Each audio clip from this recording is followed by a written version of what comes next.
Hello bachcho, let's see this question. The question says that consider the following sequence of mRNA.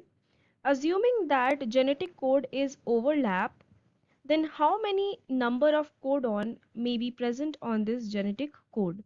Option 1 9, option 2 10, option 3 8 and option 4 11. तो इस question में हमें एक mRNA का sequence दिया गया है और हमें बोला है कि हमें ये अज्यूम करना है कि जो जेनेटिक कोड है वो ओवरलैप कर रहा है और हमें बताना है कि कितने नंबर ऑफ कोडॉन्स यहाँ पे प्रेजेंट रहेंगे।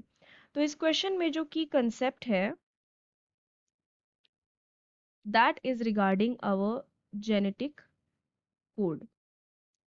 ठीक है, तो according to our genetic code, जो जेनेटिक कोड रहता है ना normally as we know it is non overlapping, right.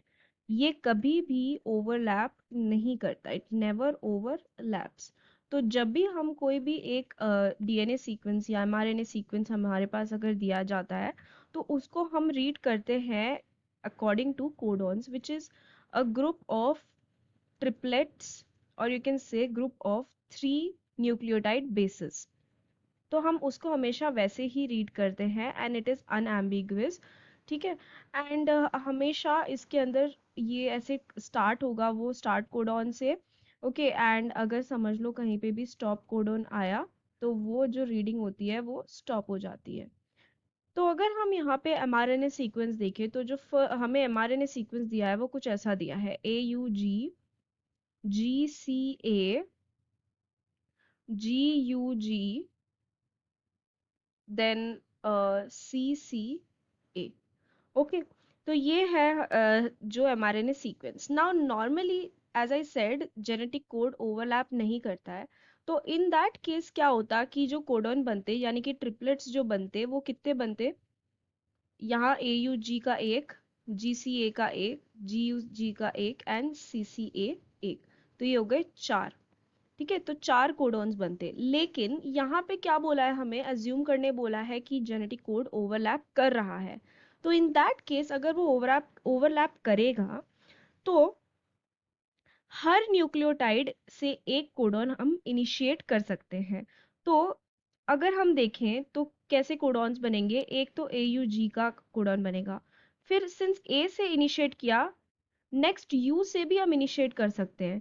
Normally ऐसा नहीं हो रहा था, राइट। तो हम अगर यू से इनिशिएट करेंगे तो UGG हमें देखने मिलेगा। फिर हम जी से इनिशिएट करेंगे, इस वाले जी से, तो GGC देखने के लिए मिलेगा। फिर हम अगेन जी से इनिशिएट करेंगे तो GCA देखने के लिए मिलेगा। फिर CAG, फिर AGU, फिर GUG, फिर UGC, then GCC, then CCA। Okay, तो ये इतने हो गए। उसके बाद ये जो C होगा वो तो फिर कोडॉन नहीं बनाएगा, ट्रिपलेट नहीं बनाएगा। तो ये कितने हो गए, 1 2 3 4 5 6 7 8 9 10 हो गए। तो अगर अनएम्बिगुअस एंड लाइक ये ओवरलैप करने वाला रहता, अनएम्बिगुअस नहीं रहता, तो क्या होता जेनेटिक कोड में, इन दैट केस जो नंबर ऑफ कोडॉन्स बनते वो 10 बनते। So option 2 will be the correct answer for this question. So I hope you have understood it well. Best of luck.